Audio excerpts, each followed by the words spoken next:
ये हीरे आए हैं कवई अजनपुर विधानसभा आलापुर अंबेडकर नगर, ये हीरे वहां से आए। और ये दूसरे हीरे भी अंबेडकर नगर के हैं और ये तीसरे हीरे भी अंबेडकर नगर के हैं। और ये हीरे भेजे हमारे लिए हमारे परिवार के लोगों ने।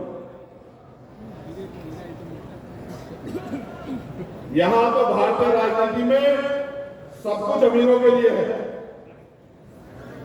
गरीबों के लिए कुछ नहीं है।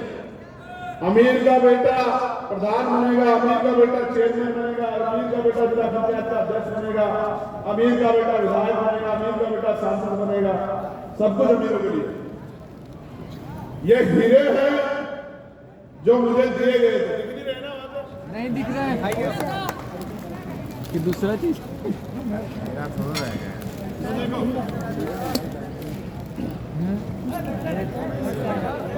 इधर इधर सर क्राउन डायमंड।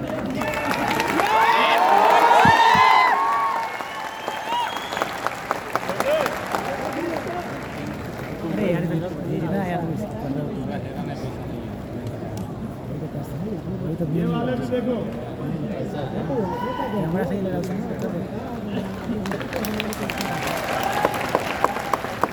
ये क्यों दिखा रहा हूं पता आपको? मैं बताता हूं ये हीरे कहां से आए, कब आए। ये हीरे आए तब जब मैं चुनाव लड़ रहा था लोकसभा, अंबेडकर नगर के लोगों ने भेजे। ये देखो, इस नोट को देखो, इसका जो एक्चुअल वजन है उससे 3-4 गुना वजन है इसमें। कैसे बढ़ा पता है आपको? हमारे लोगों के पसीने से।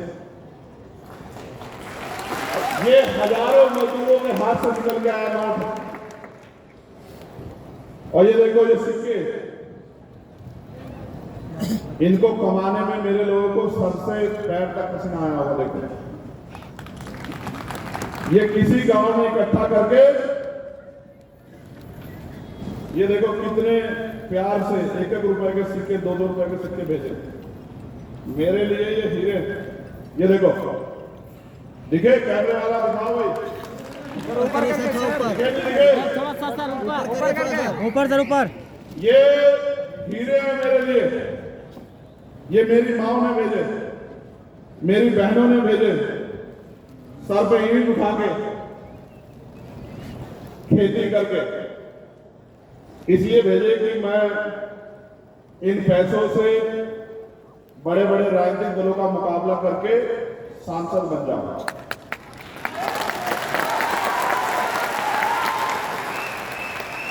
और लोकसभा में जाके जो बाबा साहब अम्बेडकर माने और काशीराम साहब और महापुरुषों का अधूरा काम है उसको पूरा करा। मैंने पैसे जिस दिन देखे तो मैंने उनको खर्च नहीं किया, मैंने उनको उठा के रख ली।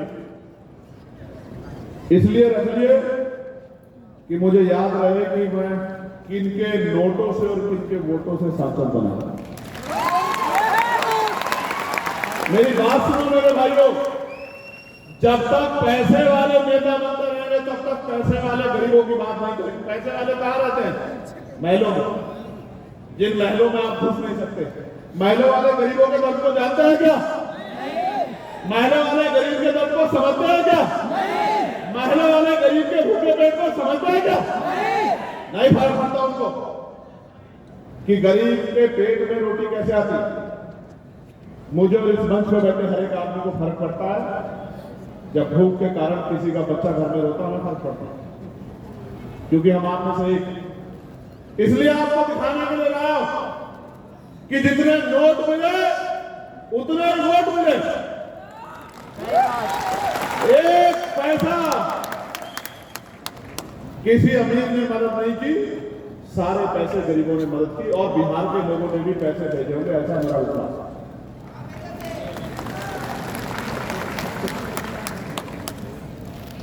जौहर साहब, अमर ज्योति साहब, हिमांशु साहब, कासिम साहब, कमल साहब, तोमर साहब, रामे प्रधान जी, दूसरे कमल ब्राड़ा जी, इस पीछे वाली टीम में बहुत सारे ऐसे साथी बैठे, अडवाल साहब, मान्य राष्ट्रीय अध्यक्ष जी, सब लोगों ने, रविंद्र भाटी जी, अपना घर नहीं देखा पाएंगे। और मैं धन्यवाद दूंगा जोर भाई का, सुल्तान भाई का और कासिम भाई का। क्यों?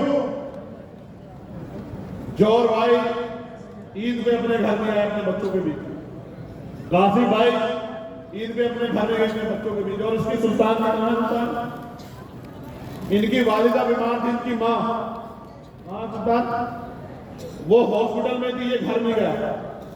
इनका मानना था कि जब तक हमारी आवाज नहीं बनेगी हम हमारी बात को कोई उठाएगा नहीं। और लोग हंसते थे, कहते थे कि भाई ये पैसे वालों के सामने कैसे मुकाबला कर लेंगे।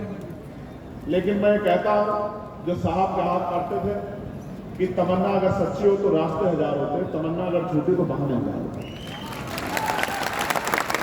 ये सच्ची तमन्ना है जो जेल से भी डरती, 16 महीने जेल काटी लेकिन उठ नहीं कहा।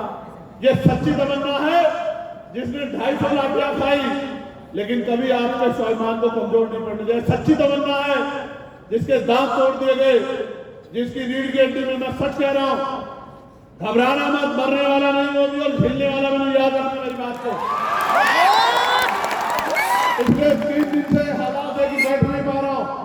आज हवाई जहाज का सफर कैसे किया मैं जानता हूं इस बात को, और मेरे साथी जानते हैं, लेकिन ये दर्द मुझे नहीं रोक सकता। मैं फिर आपसे कह रहा हूं, जब इसने भी पेट नहीं भरा तो गोलियां चलाई, गोलियों से भी बच गया, गोली से भी नहीं मरा। उस दिन ये समझ में आया कि जन्म सिर्फ पैदा हो गए रोटी खा के और दोबारा जन्म खत्म होने के लिए नहीं मिला, ये जन्म कुछ करके दिखाने के लिए मिला। लोग कोरोना से मर गए, खांसी बुखार से मर गए, और अगर गोली भी आपके भाई का सीना नहीं चीर पाई, आपके भाई की सांस नहीं खींच पाई, तो उस दिन समझ आया कि किसी चीज से डरना नहीं है, आगे बढ़ते हैं। आपको कह रहा हूं बिहार के मेरे भाइयों, हिम्मत जुटाओ, ताकत बनाओ, जितनी बड़ी संख्या में यहां आए हो। अगर सच में मुझसे प्यार है, भीम आर्मी से प्यार है, आजाद समाज पार्टी से प्यार है, तो घरों से निकलो, अपने अपने गांव में भाईचारा बना के समाज को तैयार करो, और बड़े बड़े राजनीतिक दलों को उखाड़ के फेंक दो आजाद समाज पार्टी के साथ। आप कह रहा हूं बहुत जिम्मेदारी से। लोग कहते थे अकेला चंद्रशेखर पार्लियामेंट में क्या करेगा, बोल भी नहीं पाएगा, भीड़ में छिप जाएगा, कोने में घुस जाएगा। बताओ अकेला चंद्रशेखर आपको दिखता ही नहीं दिखता है पार्लियामेंट में? कल चलेगी भाइयों पार्लियामेंट, देख लेना। अगर 543 में आपका अकेला सांसद नहीं दिखाई दिया, तब कहना कि भाई हमने जो वोट दे के ताकत बनाई थी वो कमजोर रह गया। 243। इसलिए आपसे कह रहा हूं कि 543 में एक बनाया, यहां 243 है। मेहनत करके अपने इतने लोग जिता लो कि असेंबली में आपकी लड़ाई लड़ सकते। और लड़ाई कैसे लड़ी जाती है ये तो मैं इनको सिखा ही रहा हूं पार्लियामेंट में, लेकिन असेंबली में पूरे बिहार को सिखाएंगे कि लड़ाई कैसे लड़ेगी। आप ये सोचो, जो जेल से नहीं डरते, जो मुकदमों से नहीं डरते, जो लाठी से नहीं डरते, जो गोली से नहीं डरते, उनसे ज्यादा आपकी लड़ाई लड़ने का जज्बा किसके अंदर हो सकता है? सोचो, जहां एक तरफ लोग सीबीआई से डर जाते हैं, ईडी से डर जाते हैं, इनकम टैक्स से डर जाते हैं। आप बताओ, एफआईआर के जरिए कि आपके वोट के अधिकार को यहां छीना जा रहा है, नहीं छीना जा रहा है? बताओ, छीना जा रहा है, छीना जा रहा है। आपको रक्षा करनी पड़ेगी अपने वोट की, आपको अपनी वोट की रक्षा करनी पड़ेगी। एक एक आदमी को जागरूक करना पड़ेगा। वोट हमारा हथियार है। बाबा साहब ने हमें वोट हथियार के तौर पर दिए। इस हथियार का प्रयोग कैसे करना है ये हमें पता होना चाहिए। हम पे अगर सबसे मजबूत हथियार कोई है तो वो क्या है? वोट। इस लोकतंत्र में अगर अमीर हमारे घर तक आता है, अमीर कैसे आता है? बड़ी सी गाड़ी से चल के और फिर हमारी छोटी सी गाड़ी गली में उतर के हमारे टूटे से मकान में झोपड़े में आता है। क्यों आता है? क्योंकि हमारे पास वोट है।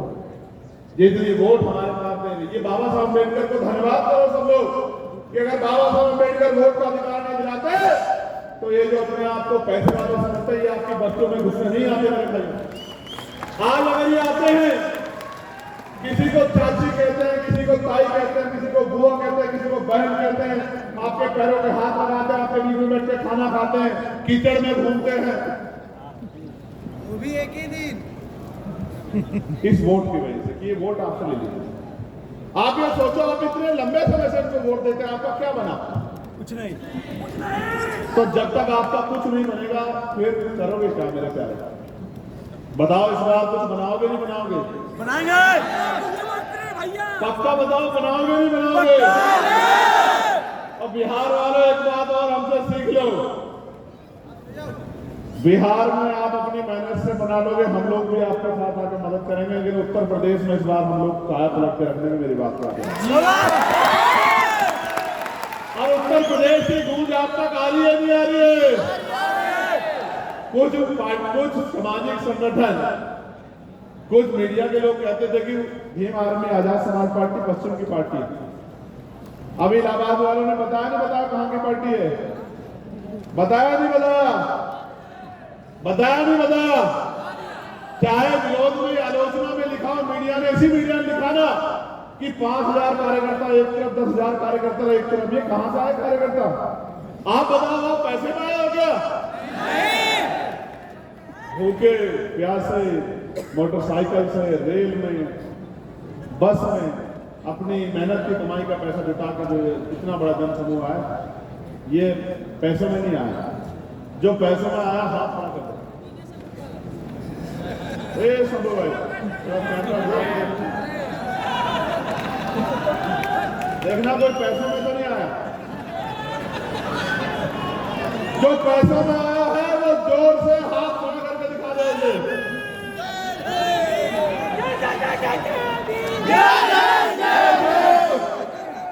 जो अपने संगठन को ताकत देने, अपनी ताकत दिखाने आ जाए, एक बार जब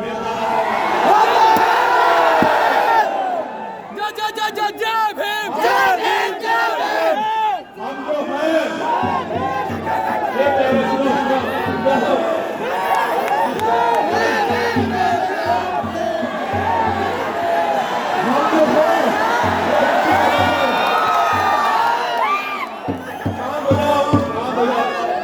ये भी प्रदर्शन करना है, बताना है कि हम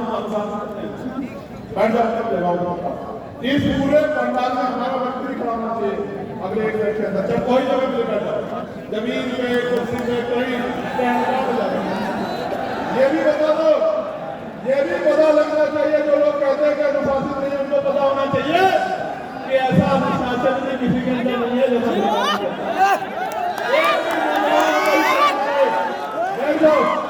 कपड़ों की परवाह मत करो। मैं जानता हूँ मेरे प्यारो, कपड़े वपड़े को भी हटे देख के आना चाहिए। मीडिया के लोग हैं, पुलिस के लोग हैं, मंच पे भी जो है वो भी बैठ जाओ, सभी के लिए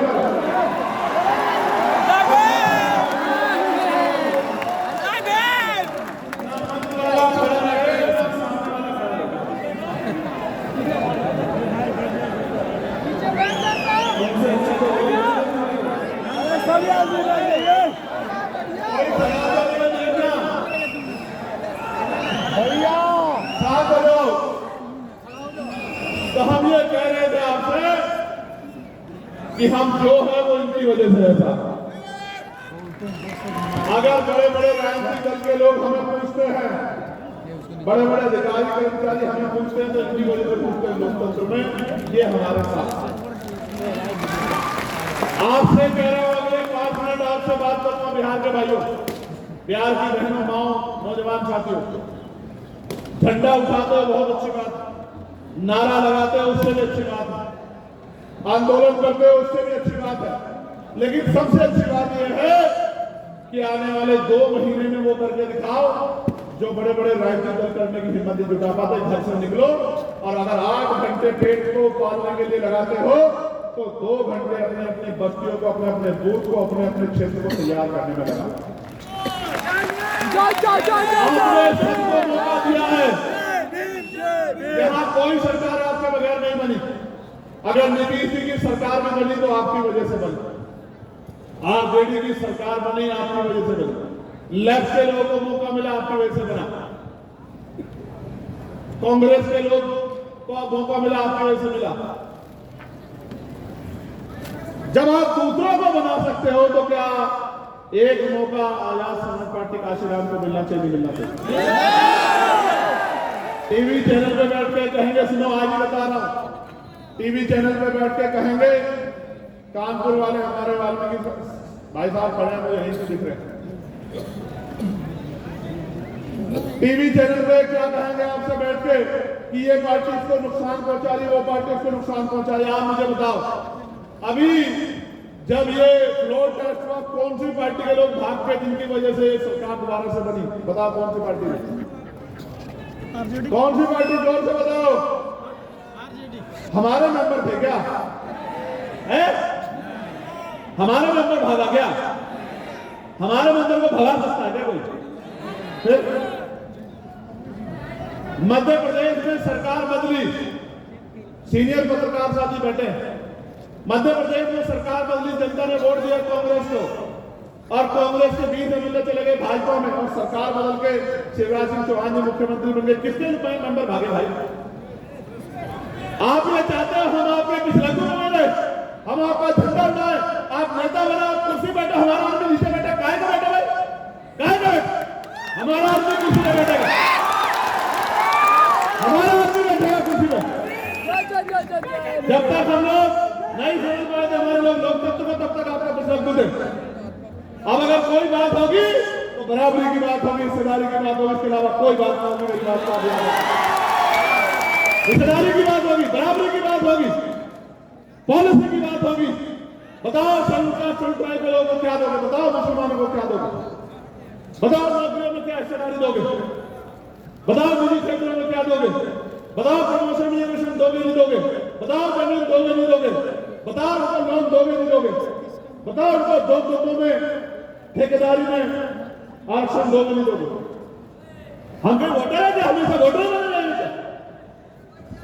हम सबको बनाएंगे, सब हमारी वोट से बनेंगे। और जब हमारे बच्चों के भविष्य का मामला आएगा, जब हम पे अत्याचार कोई नहीं बोलेगा। कांग्रेस पार्टी को यहां बीजेपी की सरकार यहां अत्याचार दिखेगा।